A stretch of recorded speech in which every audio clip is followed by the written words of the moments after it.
When I wake up in the morning, I don't think, am I motivated to go do what I'm supposed to do? No, I don't think about it for 1 millisecond. When the alarm clock goes off, I have no thought about whether this is easy, whether this is hard, whether I want to do it, whether I don't want to do it. None of that matters.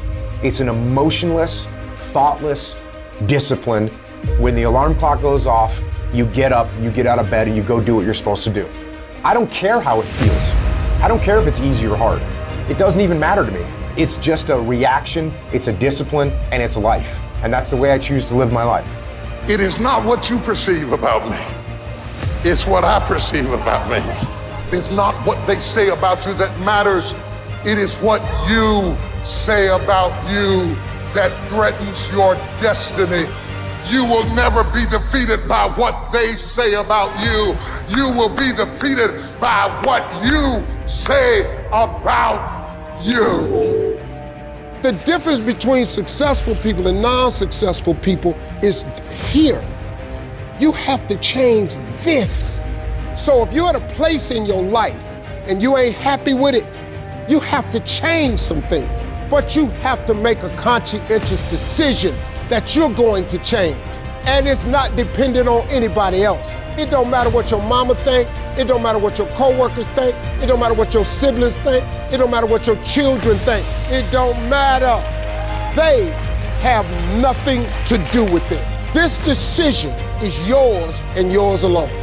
Your hardships, your challenges, your situation will either be the reason you don't make it, or it will be the story you tell when you do make it, and you get to make that choice. Those of you that are achieving, one of the reasons the achievement is slowed down is you've allowed yourself to feel less desperate. When you were broke and starting your business, or when you were brand new in your relationship and you were desperate to get her to love you or desperate to get him to love you, you took massive, big action. How many of you are moms in the room? Raise your hand. If you woke up tomorrow morning and your baby wasn't in their bed, would you be desperate right away, yes or no? Big time desperation. You wouldn't be thinking about what you need to do. You'd be acting, wouldn't you? You'd immediately make the decision. You'd take massive action. You'd search the house. You'd go into the street because you were desperate. When you remove desperation, all this bullshit creeps into your life where you think you have to have the perfect plan and look the perfect way and have the perfect thoughts and be all zen and perfect. What you need is to be desperate. What you need is to get after it. Your imagination, you the only one can see it. You're the only one can see it. The problem with your imagination, though, is you tell it to the wrong people. How many times have you had this really incredible idea and you took it to your family and your friends? You shared it with them and they shot it down. You know why they shot it down? Because they couldn't see it. See, all this stuff you've been imagining, you ought to start working on it. Your real life is in your imagination. Dust off your imagination and just go for it. You got to try. Quit waking up thinking you ain't got no say-so in your life. You have a choice in this matter. You can't stop what happened to you, but you can doggone sure do something about what happened to you. Life is 10% what happened to you, is 90% what you do about it. I don't care if you have to inch your way day by day.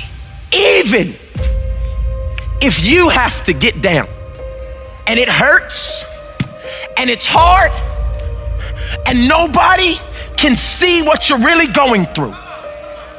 If you don't quit. If you want to know something about yourself, sit on your bed one night and say, what's one thing I'm doing wrong, that I know I'm doing wrong, that I could fix, that I would fix? You meditate on that, you'll get an answer. And it won't be one you want, but it'll be the necessary one. Everything that's happening to you is God is processing. Every difficult moment you're having, He's just processing it. That's all He's doing. Everything you're going through is preparing you for what you ask God for. And if you need to be tough when you get to where you're going, then He gonna toughen you. If you gotta be more caring along the way, He gonna let you have some trials come your way that's gonna have to produce that in you. If you want to begin to move, you've got to clear your mind of all the unnecessary luggage and baggage that's weighing us down. You're going to have people to do things to you. Things are going to happen to you. And the most important thing to do is to harness your will and let it go and move so you can grow, so you can get on with your life. It doesn't matter about what happens to you. What matters is, what are you going to do about it?